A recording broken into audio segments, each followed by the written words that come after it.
ಹಾಸನ ಜಿಲ್ಲೆಯ ಹೊಳೆನರಸೀಪುರದಲ್ಲಿ ಮಾಜಿ ಸಚಿವ ಎ ಮಂಜು ಹಲವು ರಾಜಕೀಯ ಹಾಗೂ ರೈತರ ಸಮಸ್ಯೆಗಳ ಕುರಿತು ಸರ್ಕಾರಕ್ಕೆ ಸಲಹೆ ಮತ್ತು ಟೀಕೆಗಳನ್ನು ವ್ಯಕ್ತಪಡಿಸಿದ್ದಾರೆ. ಹಾಸನ ಜಿಲ್ಲೆಯ ಹೊಳೆನರಸೀಪುರದಲ್ಲಿ ಮಾತನಾಡಿದ ಮಾಜಿ ಸಚಿವ ಎ ಮಂಜು, ಅರಸೀಕೆರೆ ಶಾಸಕ ಕೆಎಂ ಶಿವಲಿಂಗೇಗೌಡರಿಗೆ ಸಚಿವ ಸ್ಥಾನ ಹಾಗೂ ಹಾಸನ ಜಿಲ್ಲಾ ಉಸ್ತುವಾರಿ ಜವಾಬ್ದಾರಿ ಸಿಕ್ಕಿರುವುದನ್ನು ಸ್ವಾಗತಿಸಿದರು.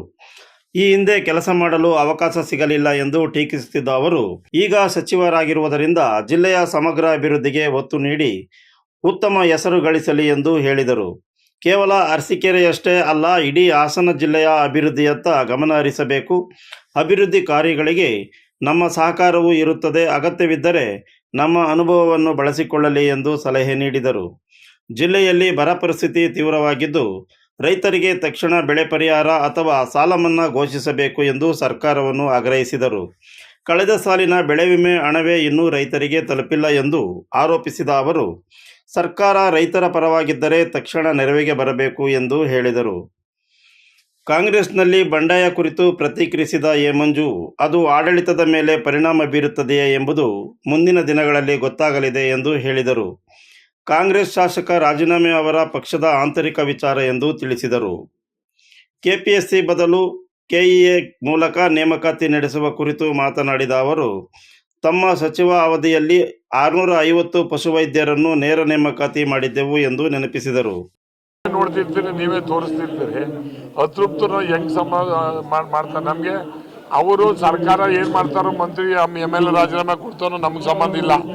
ನಮಗೆ ಬೇಕಾಗಿರ್ತಕ್ಕಂಥದ್ದು ರೈತರ ಪರವಾಗಿ ಸರ್ಕಾರ ಇರಬೇಕು, ರೈತರ ಸಂಕಟದಲ್ಲಿ ಪರಿಹಾರ ಮಾಡ್ಬೇಕು, ಅಷ್ಟೇ ನಮ್ಮ ಒತ್ತಾಯ. ಯಾರೇ ಮಾಡಲಿ ಬಿಡ್ಲಿ, ನಮ್ಗೇನ ಆಗುತ್ತೆ ಅಲ್ಲ, ಮಾಡಬೇಕು.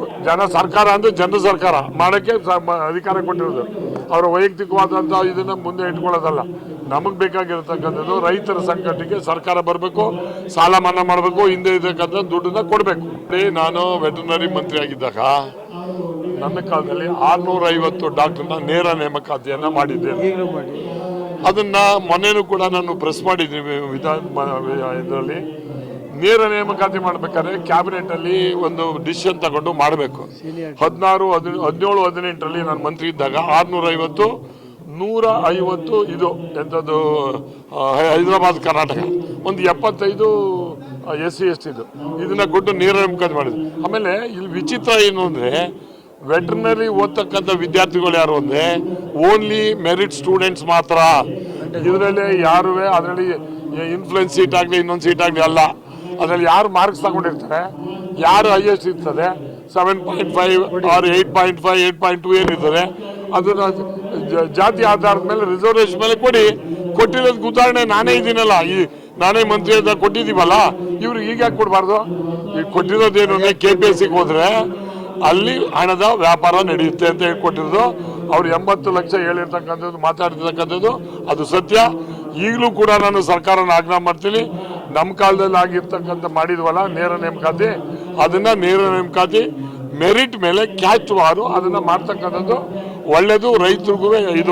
ರೈತರಿಗೂ ಕೂಡ ಇವತ್ತು ದನಕರುಗಳಿಗೆ ಔಷಧಿ ಕೊಡೋಕ್ಕಾಗಲ್ಲ. ಈಗ ಆಯ್ತಪ್ಪ, 80 ಲಕ್ಷ ತಗೊಂಡು ಒಂದು ಇಂಜೆಕ್ಷನ್ ಕೊಡ್ಬೇಕಾದ್ರೆ ರೈತರು ಸುಲಿಗೆ ಮಾಡಲ್ವ? ಇವರು ಎಲ್ಲಿಂದ ಮಾಡ್ತಾರೆ?